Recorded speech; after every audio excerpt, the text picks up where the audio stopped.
dore ingingo nkuru twabateguriye. Perezida mushya wa Kenya William Ruto yatangiye imirimo ye. Mu gikorwa cye cya mbere yashyizeho abacamanza batandatu bari bamaze imyaka 3 batoranijwe, ariko Perezida Kenyatta yaranze kubashyiraho. Ikintu umuntu yovuga ko cihutirwa umukuru w'igihugu mushasha William Ruto yoherako ni kuraba ingene yozamura ubutunzi bw'igihugu ciwe biciye na cyane mu kurwanya ibiturire. Professeur Denis Banshimiye Ubusa, umwarimu muri kaminuza y'u Burundi. Uganda yishyuye Repubulika ya Demokarasi ya Kongo amafaranga ya mbere yo gusana ibyangijwe n'intambara no kuba ingabo zayo zaravogereye icyo gihugu mu myaka za 90. Mu Bwongereza abantu ibihumbi n'ibihumbi bazindukiye ku mirongo bategereje gusezera ku mwamikazi Elizabeth wa kabiri. Umugogo we uravanwa mu ngoro ya Buckingham werekeza mu ngoro ya Westminster ku gicamunsi. Aya makuru kimwe nandi avugwa hirya no hino ku isi ni mukanya, mugume ku radio yanyu. Duhere ku makuru avugwa hirya no hino ku isi mwateguriwe kandi mugizwe na mugenzi wacu Aloyize Bigirimana. Aloyize, wiriweho? Mwiriwe neza Veniste. Tuyahereye kuyavugwa ku bibazo by'abimukira. Abimukira batandatu barimwo abana babiri barafiriye mu ibahari inyuma yaho Ubugiriki bubasubije inyuma bubasunikira mu mazi ya Turukiya mu ibahari muri ko karere. Abasirikare ba Turukiya bakizura mu mazi bavuze ejo ku munsi wa kabiri ko abandi bimukira 73 batabawe mu mazi ku nkengera y'intara ya Mugla iri mu bumanuko bushira uburengero bwa Turukiya. Ubwenegihugu bwabo bimukira ntibwashotse bumenyekana, ariko bakekwa kuba bandurutse bava i Tripoli ku munsi wa gatandatu bari mu bwato bw'imbaho bagana mu Butaliyano. Abasirikare ba Turukiya bavuga ko abo bimukira basavye ubufasha n'abasirikare b'Ubugiriki nyuma yaho ibitoro bibaheranye mu mamoteri y'amato yabo ku munsi wa mbere. Turukiya ikunze kwagiriza abategetsi b'Ubugiriki ko basubiza inyuma abimukira mu buryo butemewe n'amategeko bakabasunikira muri Turukiya, ariko Ubugiriki bwama bwabihakanye. Ubugiriki ku ruhande rwabwo buvuga ko Turukiya yama yihumye amaso ku bantu bagerageza kujabuka ku mugabane wa Buraya baciye ku rubibe rwayo. Turukiya yagirizwa kandi kutubahiriza amasezerano yasinye mu 2016 n'ubumwe bwa Buraya, amasezerano Turukiya yemeye kugumana bimukira kugira ntibashike ku mugabane wa Buraya. Nayo muri Haiti abamenyesha makuru babiri barashwe ibiziga vyabo bica biraturirwa. Ibi vyabaye igihe bariko baratohoza ku makuru y'ubwicanyi mu gace ko ku mugwa mukuru Port-au-Prince kagenzurwa n'imigwi y'inkozi z'ibibi. Ishirahamwe ry'abamenyesha makuru muri Haiti rivuga ko bugize kabiri ubwicanyi nk'ubwo buba muri uyu mwaka muri ico gihugu. Rivuga kandi ko abo babiri bishwe bari mu bandi bamenyesha makuru 7 batewe n'ako kagwi ku munsi w'Imana bari mu gace ka Cité Soleil muri Port-au-Prince. Bari mu matohoza ku bwicanyi buhakorerwa harimwo n'ubwakorewe umwigeme w'imyaka 17 aheruka kuhicigwa.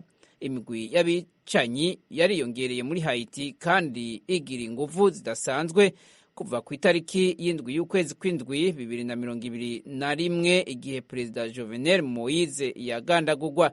Mu kwezi kwa mbere abandi bamenyesha makuru babiri barishwe n'iyo migwi y'abicanyi igihe bariko baratohoza ku makuru mu gace ka Labule kazwi ko karangwamwo umutekano muke mu manuko bw'umugwa mukuru Port-au-Prince. Washington, ijwi rya Amerika. Amakuru ku ntambara muri Ukraine. Amerika itegekanya kurungikira Ukraine ibindi bigwanisho mu misi ya vuba. Umutegetsi muri leta ya Amerika yavuze ejo ku munsi wa kabiri ko kubona Ukraine iriko irasubiza inyuma abasirikare b'Uburusiya bishimishije kandi ari ivyo gutera intege. Umuvugizi w'akanama k'igihugu kajejwe umutekano muri Amerika John Kirby yabwiye amenshi makuru ko akiri kare kwemeza nimba Ukraine igiye gushika ku ntsinzi nyakuri. avuga ko ari aha Perezida Volodymyr Zelensky kwemeza ko hari icyo bashyitseko ku rwego rwa gisirikare. John Kirby aremeza ariko ko ivyo mu ntambara ari vyo kwitondera, akabandanya avuga ko Amerika izobandanya imushigikira. Uwo mutegetsi wa Amerika yavuze ko ibikoresho vya gisirikare vyatanzwe na Amerika vyagize akamaro, biragira n'ico bihindura kinini ku rubuga rw'intambara ku ruhande rwa Ukraine. Uburusiya ariko bwemeza ko butariko buraneshwa ku rugamba, ariko ko bwo bwahisemwo gusubiza inyuma abasirikare babwo. Ariko uwo mutegetsi wa Amerika John Kirby we avyita ko ari uguhunga ibitero simusiga biriko birakogwa na Ukraine muri iki gihe. Washington, ijwi rya Amerika. Mu karere ka Aziya ahandi havugwa ubwicanyi ni muri Armenia na Azerbaijan, aho ivyo bihugu bibiri vyatanye mu mitwe ejo kuwa kabiri, hafi abasirikare hafi 100 ku mpande zose. Ibihugu bifa intara ya Nagorno Karabakh kimwe kimwe cemeza ko icegukira. Ubushikiranganji bwo kwivuna abansi muri Azerbaijan bwavuze ko abasirikare 50 b'ico gihugu bapfuye bitewe n'agasomborotso ka Armenia. Armenia nayo itangaza ko yatakaje abasirikare bayo hafi 49. Azerbaijan yagiriza Armenia kutubahiriza amasezerano yo guhagarika intambara basinye mu 2020 bafashijwe n'igihugu c'Uburusiya. Armenia yateye akamo ibihugu byo ku isi gufasha inyuma yaho ko gutana mu mitwe kongeye kuba ejo ku munsi wa kabiri. Umushikiranganji wa Amerika w'imigenderanire Anthony Blinken asaba abategetsi b'ibyo bihugu bibiri guhagarika ko gusotorana no kwihutira kuganira no gutorera umuti ayo matati barimwo.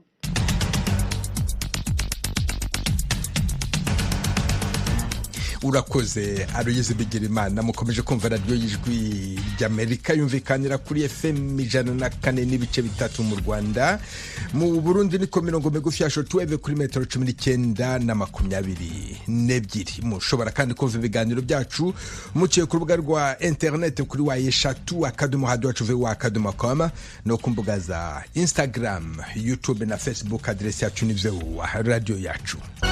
Iwanyu mu ntara. Tuyagire mwisanzuye kwijwi rya Amerika. Ni kuva kuwa mbere gushika kuwa gatanu, kuva 7 gushika 7 n'igice z'umutaga. Iwanyu mu ntara, iwanyu mu ntara, iwanyu mu ntara.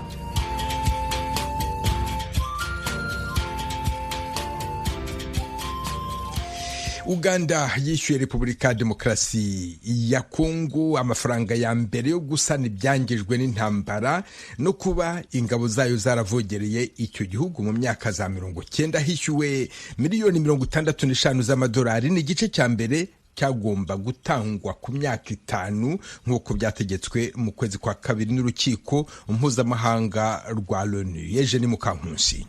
Uganda yishyuye ayo mafaranga mu buryo butunguranye nyuma y'imyaka igirana ibiganiro na Kongo.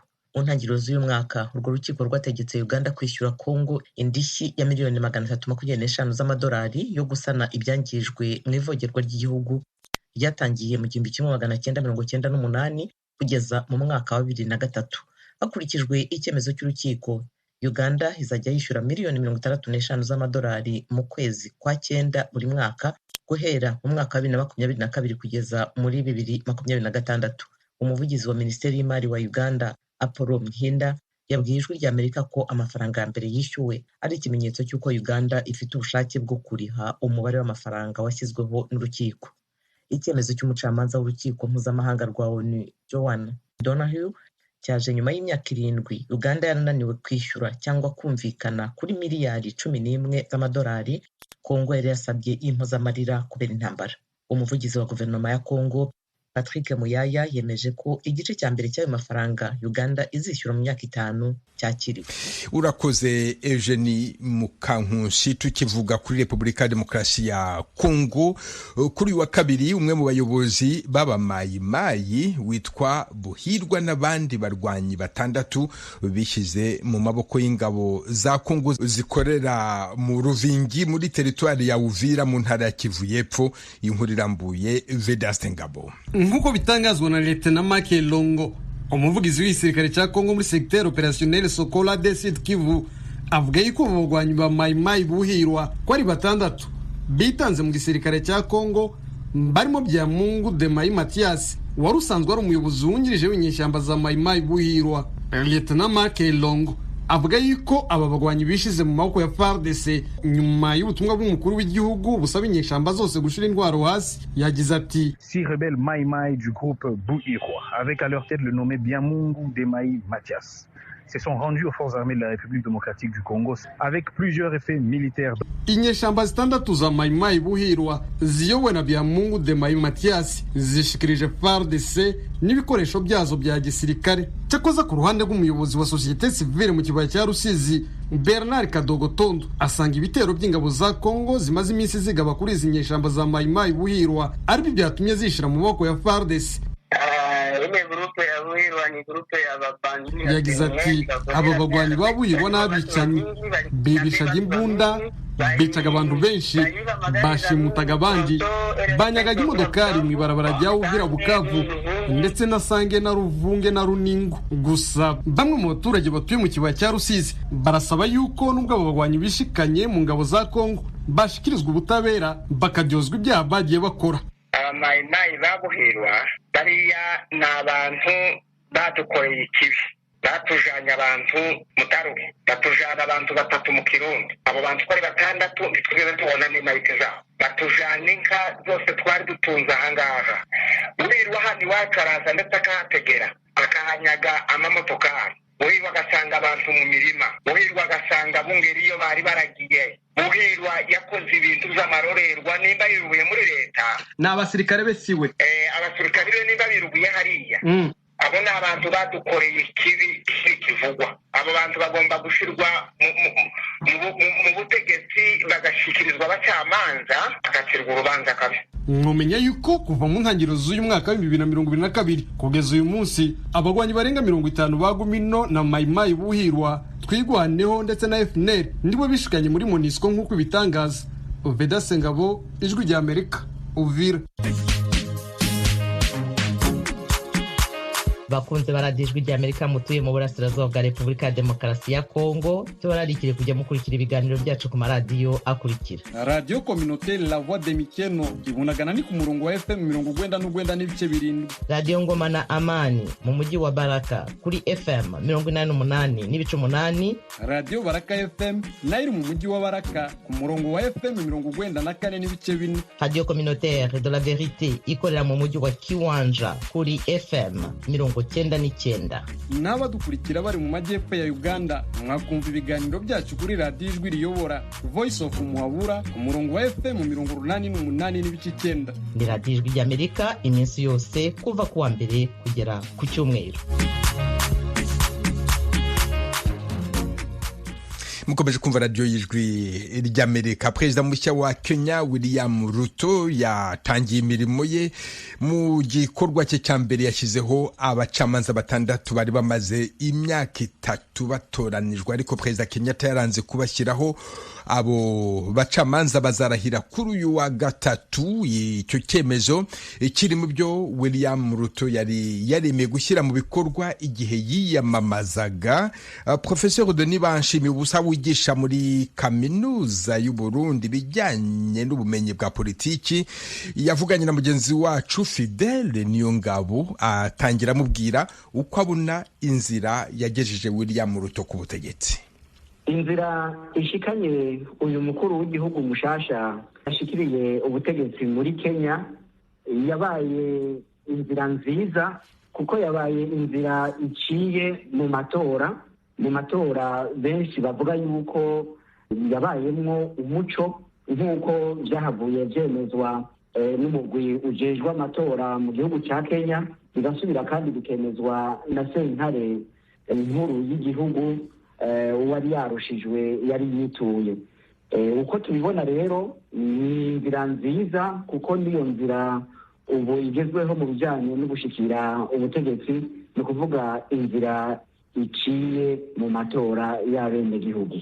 Umuntu arabye mu bindi bihugu bitari bike, ahatari hake muri Afrika, siko ibintu kenshi bigenda, haraba impari, harabamwo n'uruhagarara n'ubwicanyi, naho muri Kenya byigeze kuba muri kahise, mugabo ubu ibintu byagenze neza nk'uko mubivuze. Akarusho ku matora abaye ubu n'ingene ubutegetsi buherekanije mu mahoro muri Kenya, akarusho bifise ugereranije naho handi hatari hake muri Afrika bitagenda neza n'akahe?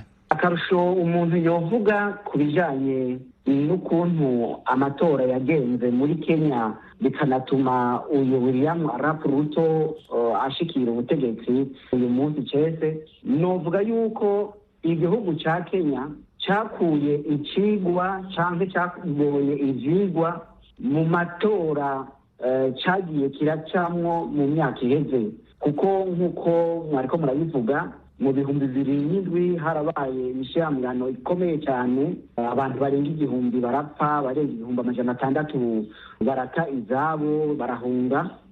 Buke buke rero igihugu cya Kenya cyagiye kirafata inzira yo kuja mu matora, kandi kikaguma gishira imbere umwumvikano canke ubucamanza mu gihe habaye ingorane mu by'amatora. Novuga rero ko ari akarusho keza cyane kerekanye ko iyo habaye amatora si ngombwa ngo habe abantu birirwa barapfa canke abantu birirwe baratizwabo canke bangazwe. Ni ukuvuga yuko Kenya yafashe ingingo yuko amatora akwiye kuba mu mutekano, hanyuma abashikiriye ubutegetsi bakabisikanya biciye mu mwumvikano, hatiriwe harazamwo induru nk'uko bikunze kuba mu bindi bihugu bya Afrika nk'uko mwariko murabivuga.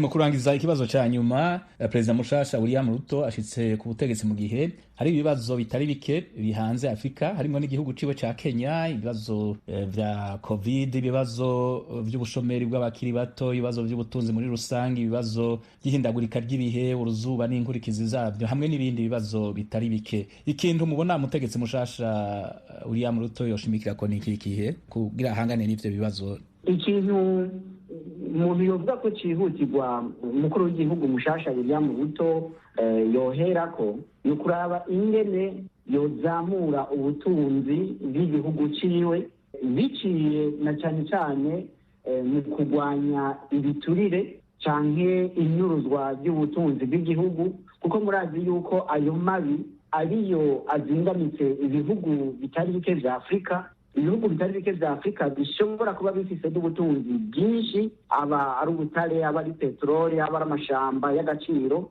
mugabo ugasanga ivyo bihugu bigumye mu bukene, abenegihugu bavyo bagumye mu butindi nyakuja. Ni ukuvuga rero kuzamura ubutunzi birasaba gushira ordre, birasaba gukurikirana neza ingene ibikorwa vyo mu butunzi bigenda, na cane cane kurwanya ibiturire no kurwanya abanyonora itunga ry'igihugu, abanyoroza itunga ry'igihugu. Gutyo rero bigashobora gutuma abanyakenya bose bashobora kwishira no kwizana kandi bagatunganirwa mu mibereho yabo. Turabashimiye cyane Professeur Denis Banshimiye ubusa kuri iki kiganiro, murakoze cyane. Nanje ndakengurukiye n'abariko baradukurikirana bose. Professeur Denis Banshimiye ubusa wigisha ibijyanye n'ubumenyi bwa politiki muri kaminuza y'u Burundi yavuganaga na mugenzi wacu Fidel Niyongabo. Washington, ijwi ry'Amerika. Mukomeje kumva radio y'ijwi ry'Amerika ivugira Washington DC mu Kirundi n'Ikinyarwanda. Ubushinjacyaha bw'u Rwanda bwasabiye igihano cy'igifungo cy'imyaka 25 muri gereza Jean Bosco Uwihoreye uzwi nka Ndimbati araregwa ibyaha byo gusambanya umwana no kumusindisha. Ndimbati wamamaye mu gukina filime nyarwanda n'abamwunganira mu mategeko basabye yuko yagirwa umwere akarekurwa. Inkuru irambuye Eric Bagirugusa. Ubushinjacyaha bwasabiye ibi bihano bwana Jean Bosco Uwihoreye wamamaye mu mafilime nyarwanda nka Ndimbati nyuma yo gusobanura imikorere y'ibyaha bumukekaho. burasobanura ko mu ijoro ryo ku itariki ya 24 rishyira 25 z'ukwezi kwa 12 2019 uwihoreye yasindishije Feredawusi Kabahizi arangije aramusambanya. Buravuga ko yabikoze amwizeza kuzamwinjiza mu bakinnyi ba filimi.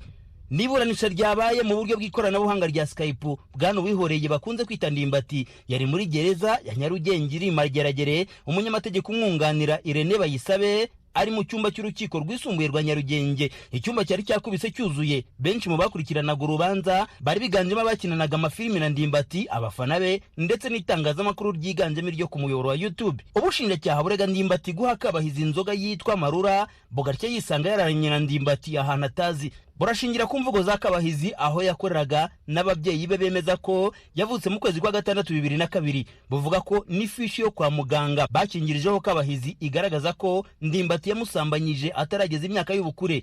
Nyuma yo guhura na Ndimbati, Kabahizi yabyaye abana b'impanga. Yiregura, Ndimbati yakunze kwikora mu bushinjacyaha ko mu magambo ye bumushinja ibinyoma.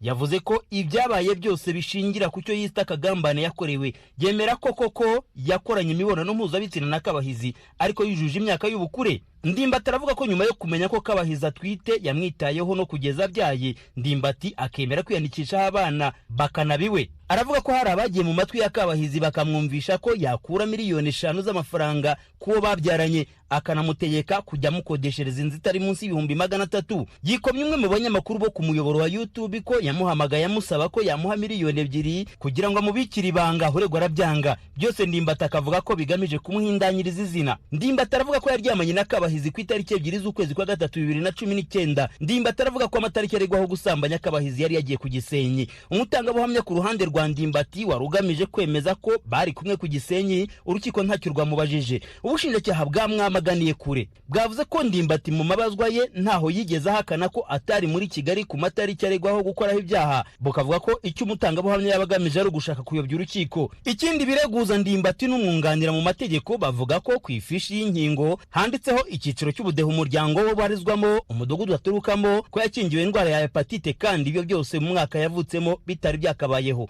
Baravuga ko ibimenyetso umushinja ari bicurano. Umunyamategeko Irene Bayisabe aravuga ko dosiye irega Ndimbati ibumbatiye urujijo rushingiye ku matariki impande ziburana zitemeranywaho. Aravuga ko urwo rujijo ruturuka kuri Kabahizi n'ubushinjacyaha. Uyu munyamategeko aravuga ko Ndimbati yaranzwe n'umutima wa kimuntu mu kwakira abana b'impanga ba Kabahizi. Arabishingira ku kuba Kabahizi akibyara yarandikishije abo bana ku wundi mugabo. Aravuga ko iyi dosiye ituzuye, bityo ko ubushinjacyaha bwagombye kuba bwarayiretse. Nko ku cyaha cyo gusindisha Kabahizi aravuga ko nta kimenyetso kigaragaza koko niba yarasinze kuko nta wamupimye uretse kubivuga gusa. Mu byifuzo by'ubushinjacyaha bwahise busaba ko igihe urukiko ruzaba rwiherereye ruca urubanza rwazahamya Ndimbati ibyaha byombi, gusindisha umwana no kumusambanya. Bwasobanuye ko bigize impurirane mbonezamugambi bumusabira gufunga imyaka 25 muri gereza. Ndimbati yabwiye urukiko ko kuri we ibyo bihano bidakwiye. Yasabye kumugira umwere kuko avuga ko ibyaregwa byose nta shingiro bifite byubakiye ku bikinyoma. Arasaba kumurekura agasubira mu buzima busanzwe akajya kwita ku bana be. Umunyamategeko we yabwiye umucamanza ko gufunga umuntu arengana biba birutwa no gufungura abandi 99. Aravuga ko gufunga yunganira impanga yabyaranye na Kabahizi arizo zabigenderamo kandi nta ruhare zagize mu byabaye. Hanze y'ibi bihano Ndimbati yasabiwe muri urubanza harimo n'ikirego cy'indishyi cyatanzwe n'abahagarariye se w'umukobwa. Barasaba indishyi zingana na miliyoni 30 z'amafaranga y'u Rwanda. Ndimbati n'umwunganira barasaba ko iki kirego cy'indishyi urukiko rutacyakira. Ndimbati aravuga ko cyatanzwe mu buryo bwo kumushakaho indonke, naho umunyamategeko umwunganira akabwira urukiko ko cyatanzwe mu buryo bunyuranije n'amategeko. Ibyo kimwe n'ibindi umucamanza yanzuye ko azabisuzuma igihe hazaba yiherereye aca urubanza. Niba nta gihindutse umucamanza azafata icyemezo ku itariki ya 29 z'uku kwezi. Bagira ubusa ijwi rya Amerika i Kigali.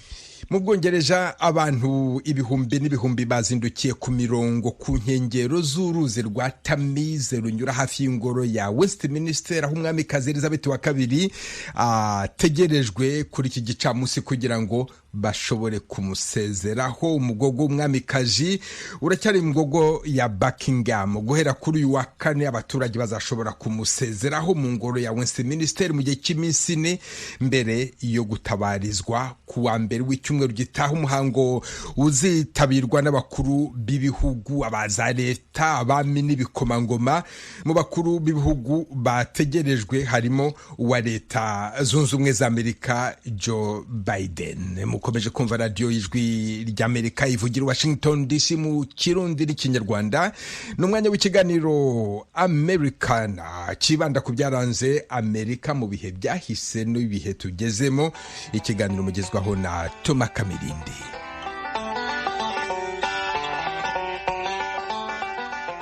Mwaramutse neza. Hashize imyaka 154 abirabura bahoze ari abacakara muri Leta Zunze Ubumwe za Amerika babonye ubwenegihugu ikivunge. Ikaze mu kiganiro Americana.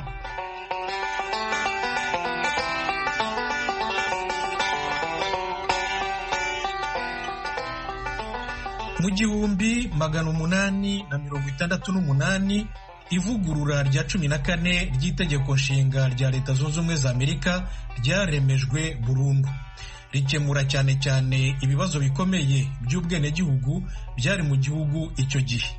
Mu gika cya mbere riravuga ngo abantu bose bavukiye kandi baba muri Leta Zunze Ubumwe za Amerika ni abaturage ba Leta Zunze Ubumwe za Amerika na leta ziyigize batuyemo. Uretse ibyo, iri vugurura ryimakaza kandi n'ihame ryo kurengerwa n'itegeko kimwe kuri buri muturage wese. Rivuga ko nta leta n'imwe mu zigize Leta Zunze Ubumwe za Amerika izashyiraho itegeko rikumira uburenganzira bw'abaturage ba Leta Zunze Ubumwe za Amerika. Nta leta n'imwe ishobora kubambura ubuzima, ukwidegembya cyangwa umutungo bitanyuze mu nzira iboneye y'amategeko. Nta leta n'imwe kandi ifite ububasha bwo kwima buri muturage kurengerwa n'amategeko kimwe kuri bose. Mbere y'uko iri vugurura rya 14 ry'itegeko nshinga rya Leta Zunze Ubumwe za Amerika ryemezwa, ubucakara bw'abirabura bwari bwaraciwe bwa mbere na mbere n'iteka rya Perezida Abraham Lincoln ryatangiye gukurikizwa mu kwa mbere 1863, ariko ntiryari rihagije. Niyo mpamvu itegeko nshinga ryarishimangiye mu ivugururwa ryaryo rya 13 ryo mu 1864 ryaciye rero ubucakara burundu ubuziraherezo. Nyamara rero nubwo abirabura bari babonye ubwigenge, nta bwenegihugu bari bafite. Byafashe rero imyaka 4 yakurikiyeho kugira ngo nabwo babubone.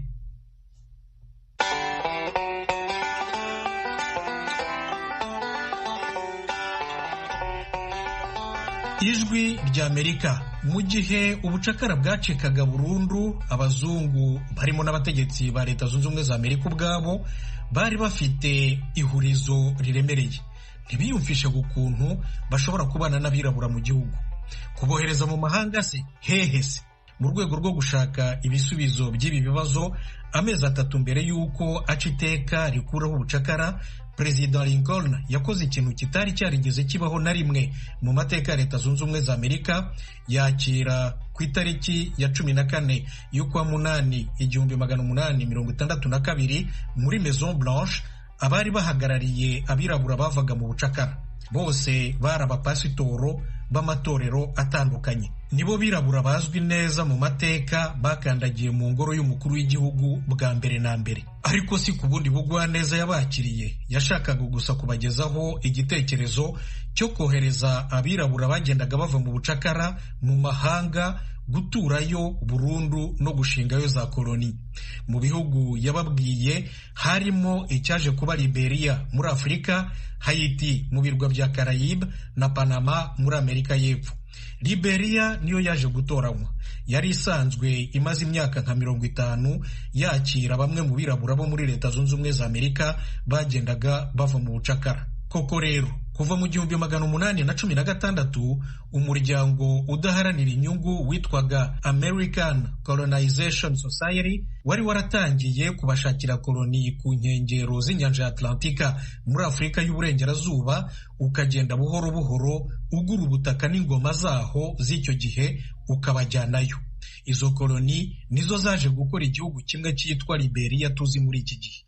Ariko abirabura benshi cyane banze kujyayo. Amerika niyo bari bazi yonyine, bumva ko ari cyo gihugu cyabo. Nibo rero itegeko nshinga ryahaye burundu kandi ikivunge ubwenegihugu bwa Leta Zunze Ubumwe za Amerika mu 1868. nshuti zacu, ikiganiro Amerikana cy'uyu munsi ntagihumurije. Mbashimiye ko mwagikurikiye. Mugire umunsi mwiza, umunsi w'amahoro. Mwari kumwe na Thomas Kamirindi. Murakarama. Aha niho dusoreje aya makuru hamwe na Dieudonné Cyubahiro wamfashije kuyabagezaho. Mbashimiye kuba mutega amatwi radio Ijwi ry'Amerika buri munsi kandi muri benshi ku migabane yose y'isi. Dukomeje gahunda yo gusigasira umuco karande n'ururimi gakondo. Dore umugani w'uyu munsi: utazi ubwenge atura ku ruzi akavoma urume. Umunsi mwiza. Mwari kumwe na Venuste Nshimiyimana.